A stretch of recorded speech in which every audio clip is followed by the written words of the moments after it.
Welcome to Palace Penguins United Big Book Study. This week I'm glad to introduce Mags, who's kindly come along to carry on with the Big Book Study. Over to you, Mags.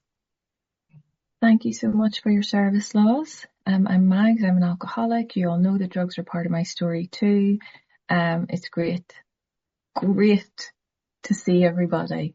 I've had 3 weeks away from the study, and I am delighted to be back. It's been strange not having this on a Saturday morning. And thank you to everybody that reached out with messages and so on. It was lovely. People wanted to know where I was.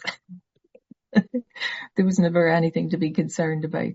But it's great to hear from people and that everybody's getting use from this. So you haven't missed any recordings over the last 3 weeks, in case you're thinking that we've missed out a good chunk of the book. We haven't done.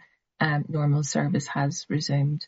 Thank you to everybody in the background that's doing service as well. I know the effort that goes into hosting this meeting every single day, so greatly appreciate it.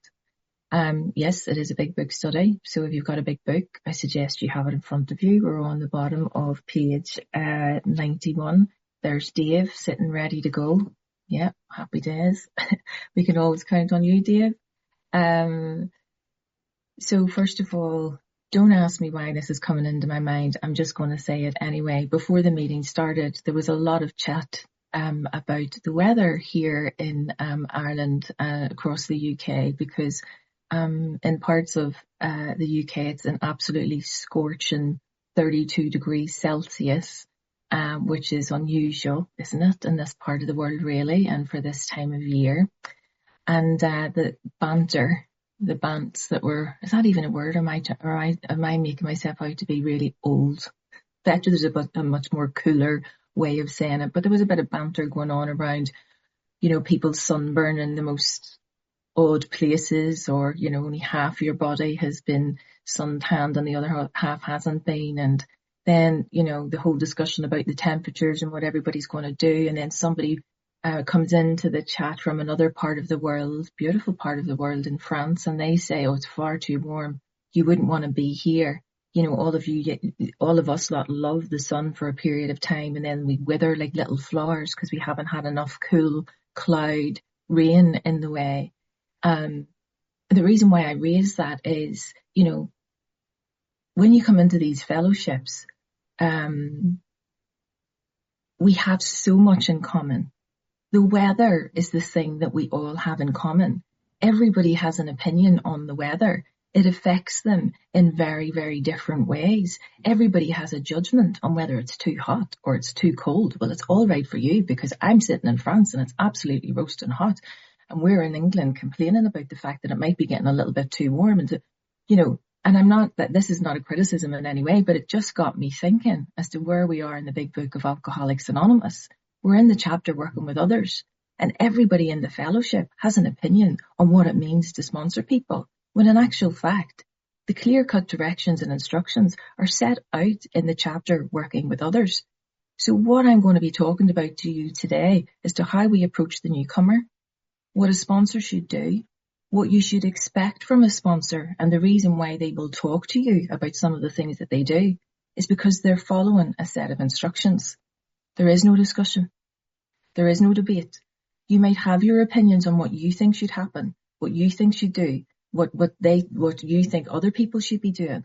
But the reality of it is, when it comes to our program, and we're sitting in this room, and the meeting commences, we're joining in brotherly and harmonious action, as set out on page 17 of the Big Book. We are here to discuss the great news that this book carries about the common solution as to how one can achieve, with the grace of a power greater than us, full-blown recovery. That is what is on offer in this fellowship. That is what is on offer when you get a big book and a sponsor and be sponsored or sponsor other individuals. So that weather thing really makes me chuckle, because no matter where you are in the world on this platform, the common factor that everybody can engage with is the weather. We within this fellowship are here in the common factor to engage in the solution about how we help the still sick and suffering, and how they can be part of a fellowship that is going to alter their mind, their thinking, their way of living. Let's remember what our primary purpose is, So thank you for the chat about the weather, because it really struck a chord with me this morning. And it might sound so silly, but my mind kind of works in that kind of way. So it's just a little thing that I wanted to share. So if it makes sense, great. If it doesn't, that's great too. So we're on the bottom of page 91. A little bit of a recap I think will be helpful. Working with others is a sensational, amazing chapter, especially when you're starting out on your journey of sponsorship. At the beginning of this meeting every week, they ask for those individuals that have over a year's sobriety to raise their hand, and it's great to see those little hands come up on the screen. And as time has gone on, more and more hands start to pop up, and I've watched those individuals come in from the very beginning and then see their hand pop up, and it's great to see all of that progress. The thing for me within that also is where my mind goes to, of all of those people that have over a year continuous sobriety, how many of those are actively working their 12th step in relation to sponsorship? Because if you've got over a year's sobriety, you should be sponsoring. If you've got an over a year's sobriety, haven't had a spiritual awakening as a result of the steps I hasten to add, sponsoring just like because you fancy sponsoring and haven't had a spiritual awakening as the result of the steps is not the thing. So let me be clear about that. If you have had a spiritual awakening as the result of the steps and you are over 12 months sober, why aren't you sponsoring? Just a little question to ponder, because you should be, because it's your 12th step. I'm here to be of service. Everybody on here that's doing service is here because they're alcoholic addicts, not because you are. And that's not selfish. That's not self-centered. Whilst I'm here being of service with you guys, I'm working my 12th step. Part of my maintenance of, my spiritual condition is my step 10, 11 and 12, my daily reprieve every single day. So if you are one of those individuals who is over a year's service and isn't sponsoring, give me a call. Let's talk about that. You do not need to gain a qualification for 2 years before you start sponsoring. That is a myth that needs to be busted. You don't need to learn how to grow a plant for 2 years before you can start sponsoring. That's not the rules. And there are rules in AA. The word rule is mentioned on 3 or 4 occasions in the big book of Alcoholics Anonymous.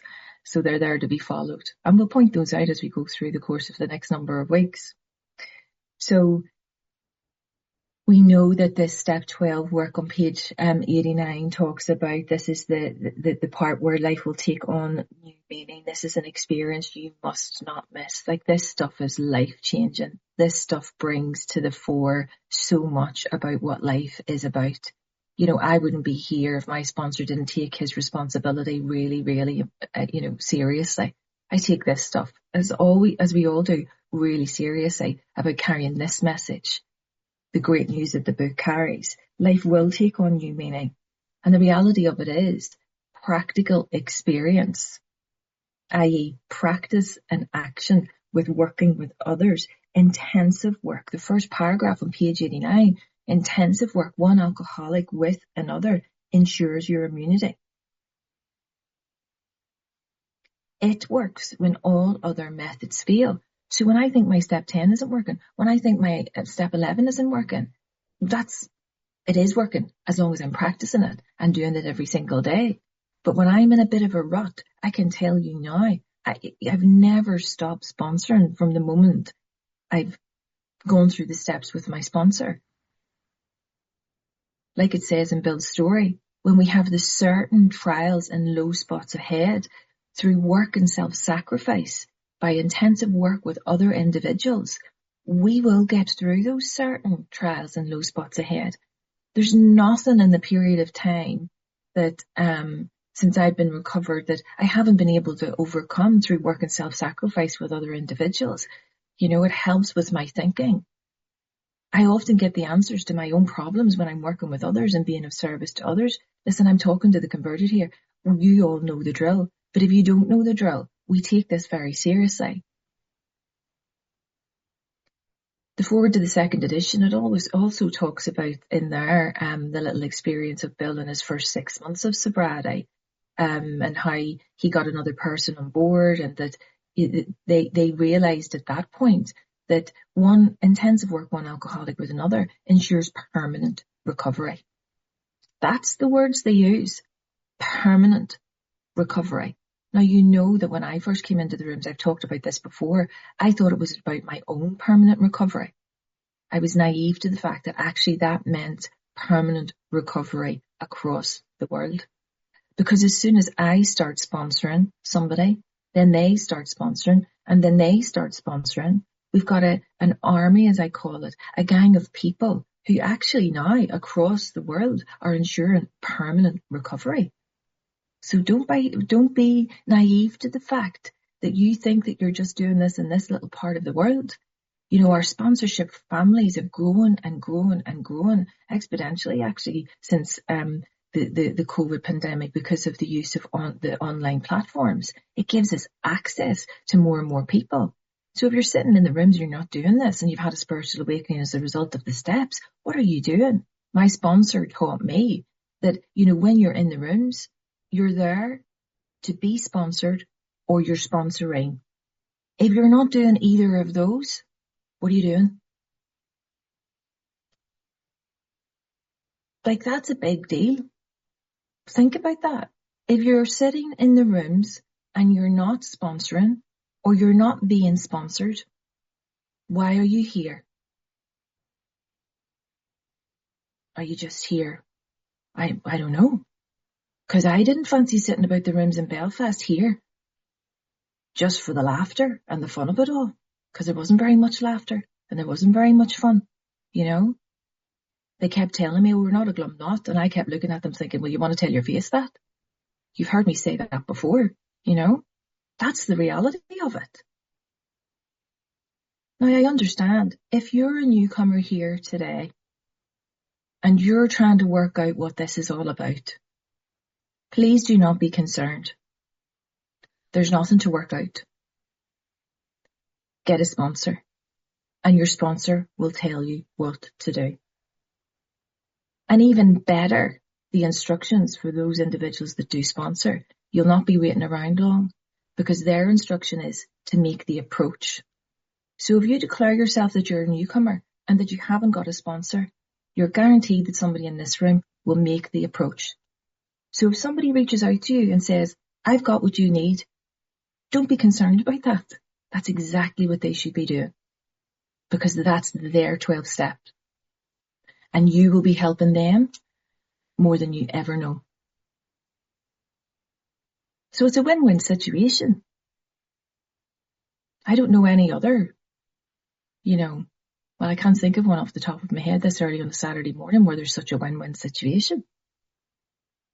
You know, down and out drunks and addicts all hanging together, and then all of a sudden we have this vibrancy and we have this vitality where all we want to do is to take each other from being down and out to a better place, a better way of living, a better way of thinking. Isn't that miraculous? There's miracles all around us in this fellowship. And all a miracle is a change in our perception, a change in my thinking. There's miracles around me every single moment of the day because I see life differently. And why do I see life differently? Because my sponsor took me by the hand and placed my hand in the hand of the God of my own understanding. And at that point, life took on new meaning. It takes work, of course. It all sounds very easy, doesn't it? Well, it is easy, actually, once you get into it. Anyway, at the top of page 90, we go into one instruction at the top when you discover a prospect. I love the way they use that word prospect. someone who's going to be successful. Your sponsee, you're going in with the attitude, a certain simple attitude that this person's going to be successful. And it gives you the instructions as to how you're going to make it successful, you know. Successful is probably not the right word, but you get my drift. You're not going in to meet the newcomer with oh God, they've got no chance. Well, actually, if they've got no chance, they're probably a good prospect. The more pitiful and incomprehensible that the situation may appear to them, the better it is for us. And I'm going to go on to explain that as we go through the instructions. The second little instruction at the top paragraph on page 90, if he does not want to stop drinking, don't waste time trying to persuade him. If you don't want to be sponsored, I ain't going to waste my time with you. It's not for me to convince you that this is going to work. You need to be convinced yourself.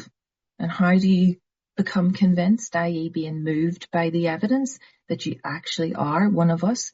Then you pick up the book with a sponsor, work through step 1, become convinced that you have this allergy, that you have this mental obsession, that your life has become unmanageable. I can't convince you of that. Addiction, alcoholism, is one of the strangest, most baffling illnesses in this world. When you consider how down and out we are, how physically and mentally destroyed we are, how we sit in the life that we have lost everything. Friends, family, jobs, whatever it might be, all of that external stuff isn't even relevant. But the state of our mental health and well-being, we're down and out, literally nearly down for the count. And somebody approaches you to say that they have a solution that's going to work. And you say, do you know what? I'm going to leave it for another few days. Have you ever heard anything like it in your life? Now, I can only see that now that I'm out of it. But the reason why I'm sharing that with you is we understand. We get it. What's the point of leaving it another few days? Because nothing's going to change. And in actual fact, it tells us it gets worse. Never better. Page 31. So good luck with waiting another few days. Let us know how it goes. You come back next week. Worse than before. Because we'll still be here waiting for you. And that's what I say to people when they come to my home group and they say, oh God, I've gone out for 15 months and I've lost this and da da da da da. I tried to go down this route and that route and oh, you know what, it hasn't worked. Well, no poop, Sherlock. Really? It hasn't worked?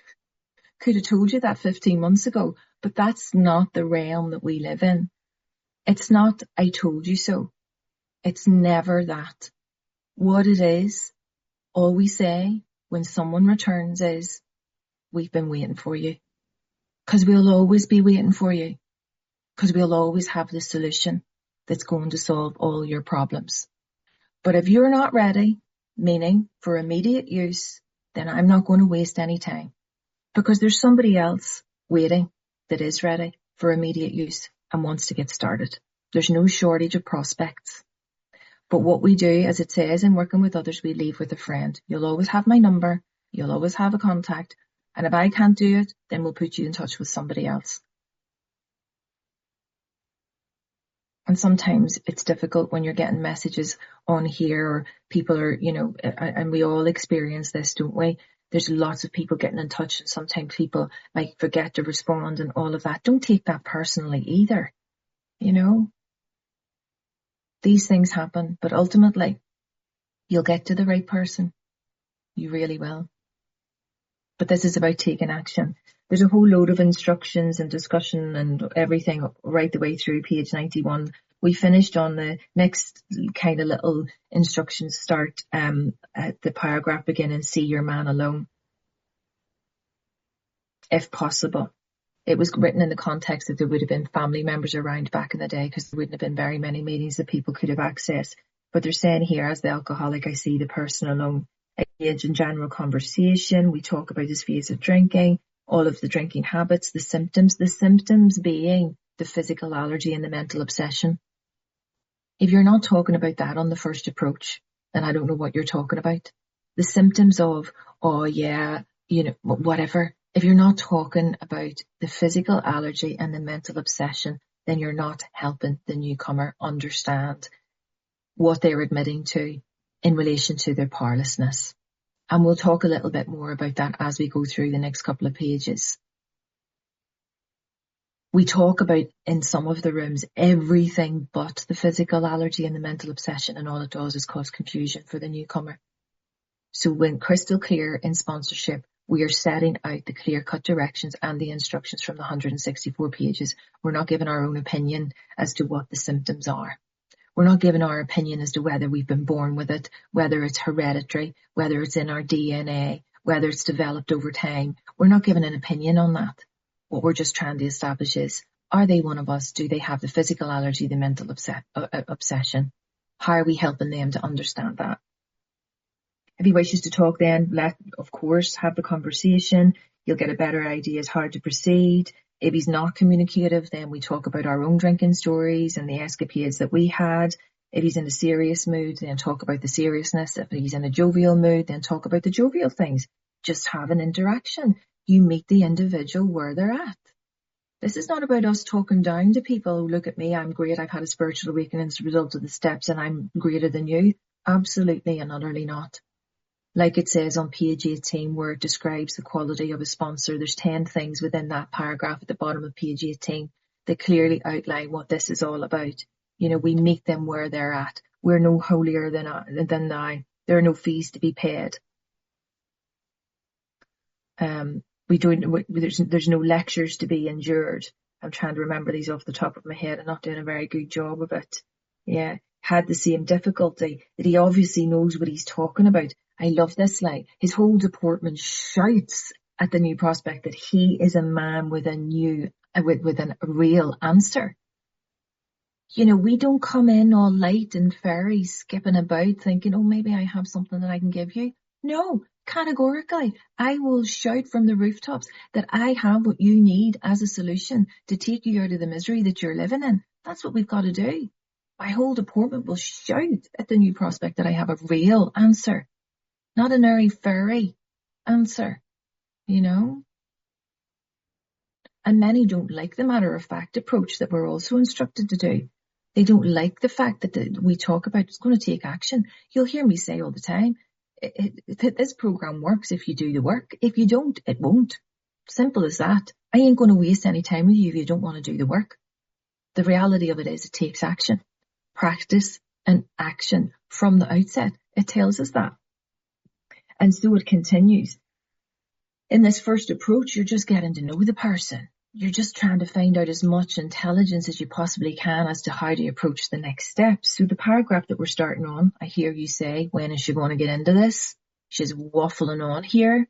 We've already done all of this stuff, but I thought it would be worthwhile doing a little bit of a refresh on where we've been seeing as we've been on a little hiatus for a few weeks. So the bottom of 91.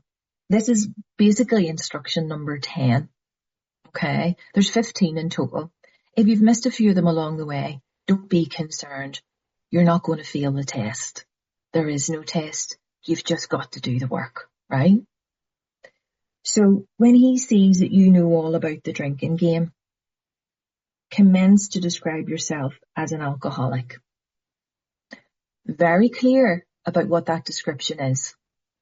Don't fill them full of that guff about what an alcoholic is, right? You by this stage know that an alcoholic is that which is described on page 21. A real alcoholic, that person who at some point in their drinking career has lost all control.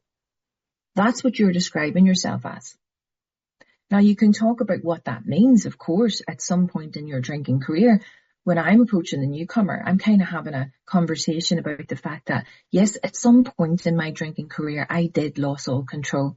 I can't work out when I first took the drink or when I was 23, these are pinpoints, when I was 29, 31. But ultimately, it got me at the age of 43. I had to be locked up for 3.5 months because the progression of my illness was literally, I was on death's door. So we'll talk about that. So at some point in my drinking career, I lost all control. But I continued to drink through that. as well. It doesn't matter when I lost the control. That's not what this is about. What we're trying to pinpoint with the newcomer is, where are we at with this physical allergy and the mental obsession? Have you tried to stop drinking altogether by yourself? The first paragraph on page 45. How's that going for you? Not very well? Okay. Have you tried to control the amount you drink? How's that going for you? Not very well? Well, you're probably one of us. So in that instance, get a big book and let's get started. Simple as that. The clear-cut directions are right the way through the book. It's phenomenal. So by this point, when you start sponsoring, none of this is going to be a surprise to you. You might also talk to them about the bottom of page 20, the moderate drinker, the heavy drinker, the progression of the illness. And then you hit the real alcoholic at page 21. It's all there for you. On to page 92, tell them how baffled you were, how you finally learned that you were sick. The foreword to the first edition talks about the fact that, some people forget that the alcoholic is a very sick person. Let them know, yeah, we are. It's not that you're going insane. It's not that you're losing you are probably losing your mind in some respects, because I thought that I was in the end insanity, a complete insanity of picking up the first drink all the time. But yeah, we are very sick people, and we've got to tell them that from the outset. And there's a very clear instruction that I am going to be emphasizing and re-emphasizing when we get to the paragraph about what we need to be telling the newcomer when they come into these rooms. Number 11, generally, give an account of the struggles you made to stop. Yeah, tell them all about it. The struggles. How many attempts you made before you got to the solution of the big book of Alcoholics Anonymous. How many attempts, every trick outside of the book, page 31, you could add to the list ad infinitum. Talk to them about all of that and tell them then how easy it became when you did this, the great news that this book carries. Show him the mental twist that leads to the first drink of a spree. You're talking about the mental obsession. It's not the fact that when somebody gets drunk or the consequences of the behaviours whilst they are drunk or the consequences and the behaviours after they come out of the drunk. It's not to do with that. What we're talking to them about is the mental obsession, this preoccupation with this totally and utterly unreasonable idea that they can pick up the first drink. That's what we need to be talking to them about. It's not okay just to say, don't pick up the first drink when we're in the rooms. Because what does that mean to the newcomer? Diddly squat, zilch, nothing, nil. The reason why you don't pick up the first drink is because it sets off the phenomenon of craving. If you're one of us, you've got this allergy. Once we put it in, that then manifests itself in the phenomenon of craving. That's why you can't stop. That's why you can't pick up the first drink. You're only an arm's length away from one drink. Doesn't mean anything. We've got to talk to them about what the mental twists are that precede the first drink. Not all of the problems in their life that has happened because of it. Yeah, you've lost your wife. Yeah, you've lost your boyfriend. Yeah, you've lost your kids. Yeah, you've lost your job. Yes, you've crashed your car. Yeah. Well, that's all pretty much standard. But let's talk about the symptoms that get you to that point. We need to be emphasizing the physical allergy and the mental obsession so the newcomer can understand.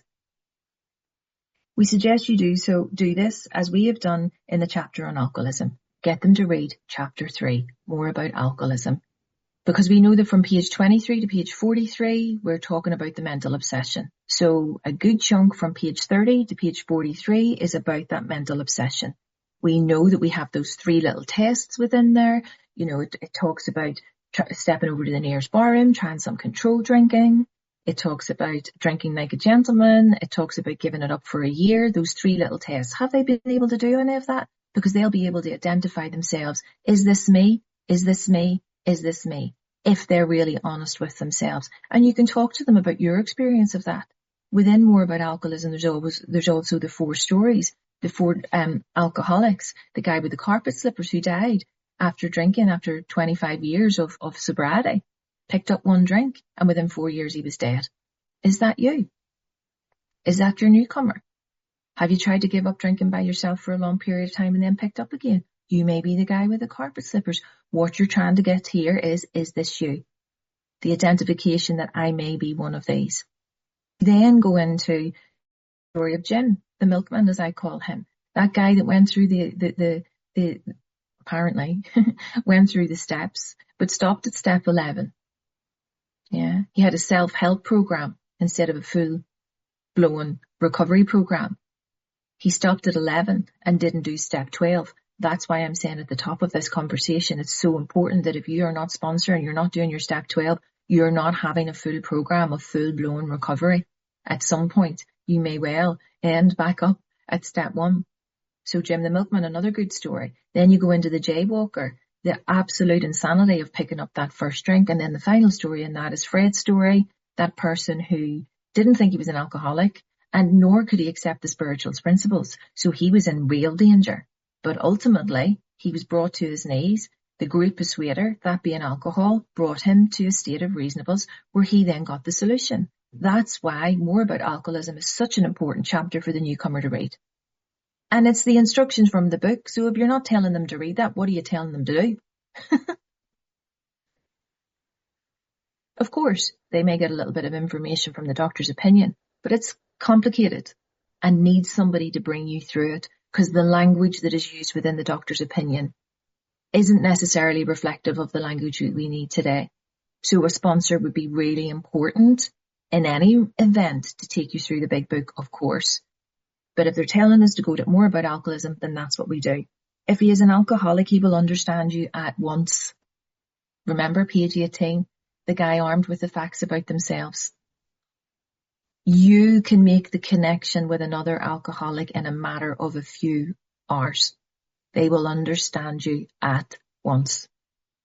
That's the miracle of it. No doctor, no psychiatrist, no counselling addiction services person will be able to, especially if they're not alcoholic. But with a real alcoholic, you will be able to make a connection at once. This person speaking my language. This person has lived my way. This person knows what they're talking about. This person has what I need. Let's get started. He will match your mental inconsistencies with his own. Mental inconsistencies, people. Little caveat here, mental inconsistencies. We ain't talking about any external matter related to your own personal mental health and well-being diagnoses here. What we're talking about is the mental inconsistencies with regards to your reaction to alcohol, the pre-meditation, the pre-thinking of picking up the first drink, the mental inconsistencies in relation to your powerlessness over alcohol. We ain't talking here about any diagnosed mental health condition that you're being prescribed medication for. That may be part of somebody's story. It might be part of your story, but the mental inconsistencies that we need to link in with is the powerlessness over alcohol. Okay? When it comes to all of those external factors in relation to medical matters, that's the individual's personal circumstances, and they seek medical advice, not our protocol. And even if I was a doctor, it's still not my protocol. We have to be really, really clear. We're dealing with people's lives here. We're in the miracle game here, but we're not miracle doctors. We ain't got the qualifications, and even if we did have the qualification, their own personal doctor or medical team are the people that should be advising them on such. We give no comment, no judgment, no opinion. I'm only here to help with the alcohol thing. I'm crystal clear about that instruction. No opinion, no judgment, no nothing. I cannot emphasize it enough when it talks about the mental inconsistencies. I don't need to know about your bipolar. I do not need to know about your ADHD. What we need to be talking about in the first instance right now is your reaction to alcohol, your powerlessness over it, your inability to take the first drink, the lack of control around your drinking and using. Okay? All the medical matters will progress along very, very nicely, but the individual needs to see their team. I hope that makes sense. The lines can get really blurred. Not my responsibility other than to carry the message from this book. And if anything crops up, you got to see your doctor about that. So if you are satisfied that he is a real alcoholic. Now, here's the thing. To be clear, page 31, it talks about the self-diagnosis. The individual, the newcomer, it's about them understanding, being convinced, being moved by the evidence that they are one of us. And it simply says on page 31, we do not like to pronounce any individual as alcoholic. Okay, it's not my job to say, Angie, my darling friend, I think you're an alcoholic. That's not what I need to do. I've got to take Angie through and say, well, here's all your considerations. Is this you? Is this you? Is this you? However, this line that we're on page 92 is a reflection for me as the sponsor. If you're satisfied he is a real alcoholic, what I'm doing with the knowledge that I have of my own experience, my bitter experience, having had a spiritual awakening as the result of the steps, how I've overcome my alcoholism, how I have now got permanent recovery, how I have full-blown recovery, I will be able to identify in my mind through the stories that they're sharing, yeah, there's no control. They sound pretty powerless to me. Yeah, but I'm not giving an opinion on whether I think they're an alcoholic or not. It's up to them to decide that. But I can make a fair judgment or a fair, I suppose, I can, you know what I mean? You can kind of say, yeah, sounds like one of us.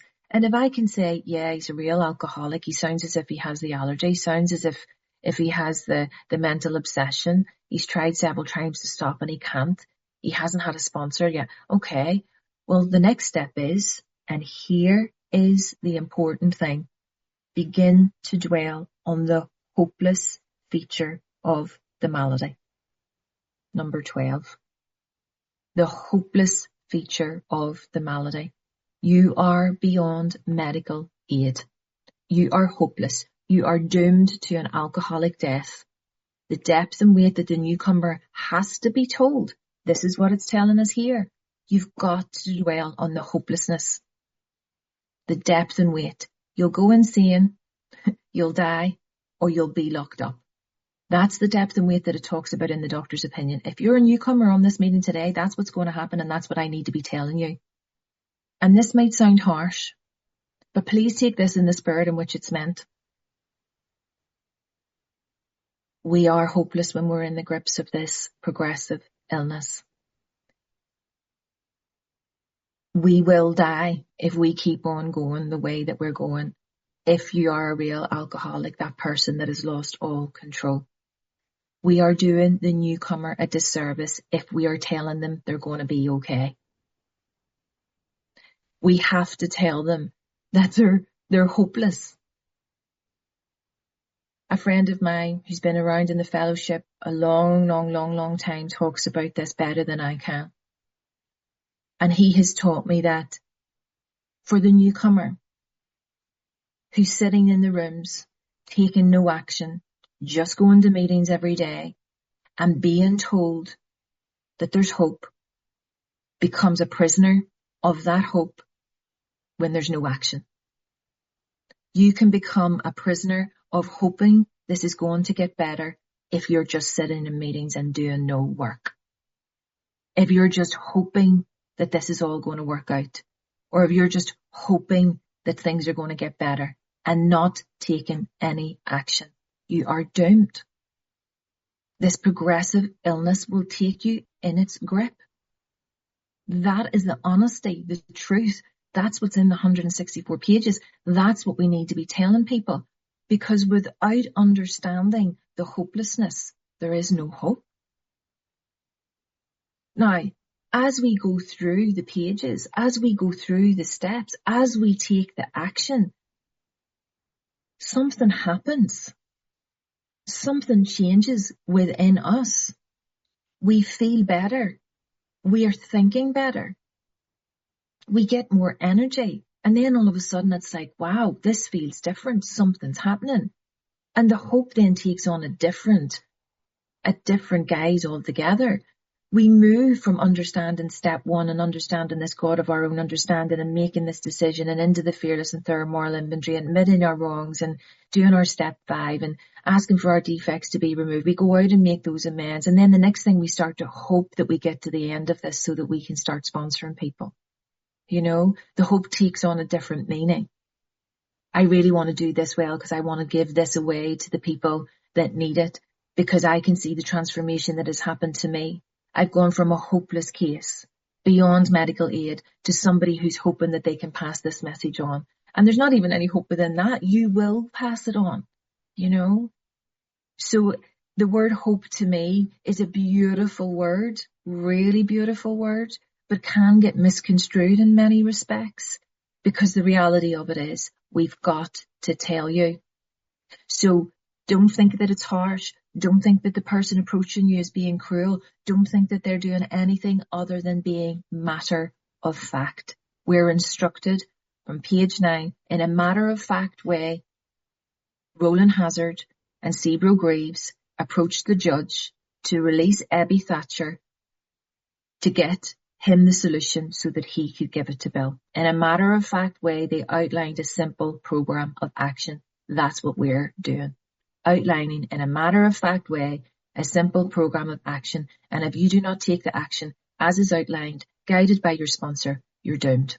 End of story. And it emphasises it later on. This is just not me banging on and waffling on about something. It tells us in the next paragraph. Show him you from your own experience how the queer mental condition surrounding that first drink prevents normal functioning of the willpower. We gotta tell them the mental obsession, the preoccupation with this totally and utterly unreasonable idea that it's okay to pick up one drink and my willpower will sort it out today. No, it won't. Full stop. Move on. Don't at this stage refer to this book unless he has seen it and wishes to discuss it. I always do. You need a big book, you need a sponsor. I get into it straight away. Take the address and post the book. That's what we do. Okay? Now, it's up to you to decide how this conversation flows. You'll know the point to mention the big book. You'll know when not to mention the big book. Somebody might say to you in the first instance, don't talk to me about that big blue book. I've had enough of it. Okay, well, let's talk about what's going on in your life. There's means and ways around it. You know? They don't want to talk about the big book? Well, that's okay, because every time you talk to me, I'm going to talk to you about the big book, so you better get used to it. Lighten the load. Be honest from the outset.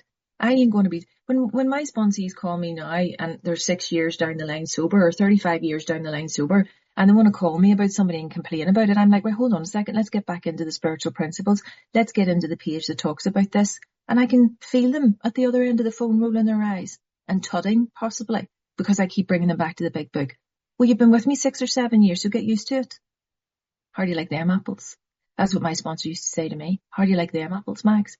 You didn't think you were going to talk about the big book because you wanted to complain about somebody that you work with. Not going to happen. Because it always comes back to me. This is the beauty of working with others. We learn from each other. We grow with each other. You know, it's incredible. It's a miracle. And this is why it's the bright spark of our lives. You must not miss it. It's the most incredible, transformative thing. It's flipping exhausting. I was going to use another word there. Thankfully, I pretty caught myself. It's flipping exhausting. But like my sponsor said, if it's not inconvenient, you're not doing enough of it. Yeah. So powerful. So beautiful. And the reality of it is, it doesn't feel like work. It really and truly doesn't. The more we give this away, the more we get back. And so it goes on. And be careful not to brand him as an alcoholic. So you might have the little idea, like it says at the top of that paragraph, that he is an alcoholic, but do not brand him. Do not put that on him. It's up to him to be convinced, moved by the evidence himself. All you're there is to facilitate the discussion, if you like. For them to sit back and go, you know what, see, listening to all of that, I think I might be. Now, it's highly unlikely that that will happen as smoothly as I've just described there.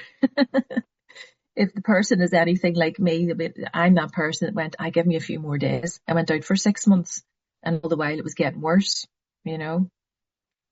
Let him draw his own conclusion. Because the reality of it is, if Dave was speaking to me and he's like, I want to try something else, I'm going to do something else, I'm going to go back out again, I'm going to try another meeting.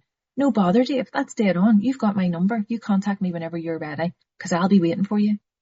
I'll be waiting for you. That's the beauty of this. If he sticks to the idea that he can still control his drinking, tell him that he possibly can. Yeah, that's what it says, in page 31. Somebody might decide to go out and try some controlled drinking. Happy days. You've got my number. Call me and let me know how it's going for you. The person that says, I'm going to give it up for a year, great. Have a go at it. Let me know how that's going for you. If he's not too alcoholic, he possibly can, obviously. But if he's one of us, he's going to find out very, very quickly that he is. But insist that if he is severely afflicted, there may be little chance he can recover by himself. I was speaking at another meeting yesterday, and in the flyer they talked about the fact that the meeting was for individuals with all sorts of addictions and afflictions. And I thought, God, that's an interesting word. So me being me, because I'm so hip and happening and down with the kids and cool, I looked up the definition of the word affliction. So not cool. But listen to this. Bearing in mind that it uses that word in here, but insist if he is severely afflicted, there may be little chance he can recover. There's the word recover by himself. Recover is a word in the big book. An affliction. So if you're in this state, severely afflicted, what they're saying is you might be able to do it by yourself. You might be. But here's what you've got if you're afflicted by this. A state of pain, distress, hardship. Broadly refers to anything that causes persistent physical, yes, or mental, yes, suffering, such as an illness. Physical afflictions, mental and emotional afflictions, social and circumstantial afflictions. Sounds a bit like us. So if you want to sit in that misery, well, happy days. You know where where we are when you need us. But hopefully you'll get the drift in the first couple of conversations and they will no longer want to live like that. As a sponsor, it's my responsibility to talk about the hopelessness and how bad this is going to get. It gets worse, never better. And it continues to emphasize this. I'm going to end on this paragraph. 14. Continue to speak of alcoholism as an illness, a fatal malady. You're going to die. We're sitting in the rooms telling people, you're going to be grand, you'll be dead on. Just go to a couple of meetings, 90 meetings in 90 days, you'll be grand. You don't need one of them sponsors. See her, all she talks about is the big book. You don't want to be going too heavy into that. If I was you, I'd stay away from her because she's a bit intense. Yet I'm the person with the solution, with the big book under my arm in every meeting that I go to. And you may well roll your eyes at me. I don't care. I've got the solution that is going to ensure your permanent recovery. If you do the work, it's going to really work. But people don't want people to come and talk to me about that. Isn't that funny? Any newcomer that's sitting on here? Yes. Get a sponsor. Get a big book. Work the steps. Like the desperation of a drowning man is what the instructions are. Don't sit about for 2 years. Don't even sit about for 2 weeks. My sponsor says in my home group all the time, have you got a sponsor? No is often the response. When do you need one of them? Yesterday. There you go. Talk about the conditions of body and mind which accompany it. There we go. The physical allergy, the mental obsession. We're not talking about all of the little twists and turns and the consequences and the behaviours and all of that. We need them to understand the powerlessness physically and mentally. Keep his attention focused mainly on your personal experience.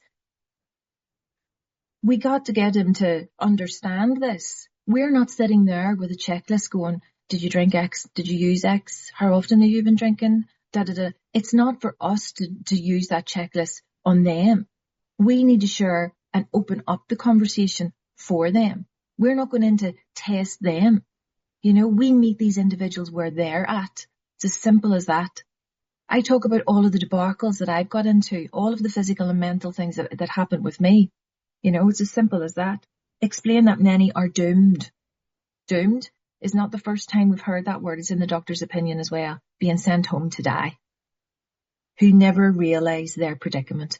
There's lots of people in the rooms that do not realise their predicament. And we've got to start telling them. And then we're going to start telling them how we overcome it. By simply having a spiritual awakening as the result of the steps. Because here's the thing, doctors are rightly loath to tell alcoholic patients the whole story unless it will serve them a good purpose. Our doctors can't help us. Psychiatrists can't help us. Strangely, our wives, intimate partners, like it says on page 18, none of those people can help us. And if they do want to help us, the doctor will say, taper off. Abstinence. Well, if I'm an alcoholic, I can't taper off an abstinence by myself. I can't do it. I can't do it. I still have the mental obsession that makes me think that I can pick up one drink. They can't help me, but a sponsor can. The man armed with the facts about themselves. End of story. They emphasize it again, but you may talk to him about the hopelessness of alcoholism because you offer a solution. I'm going to pour that solution right in.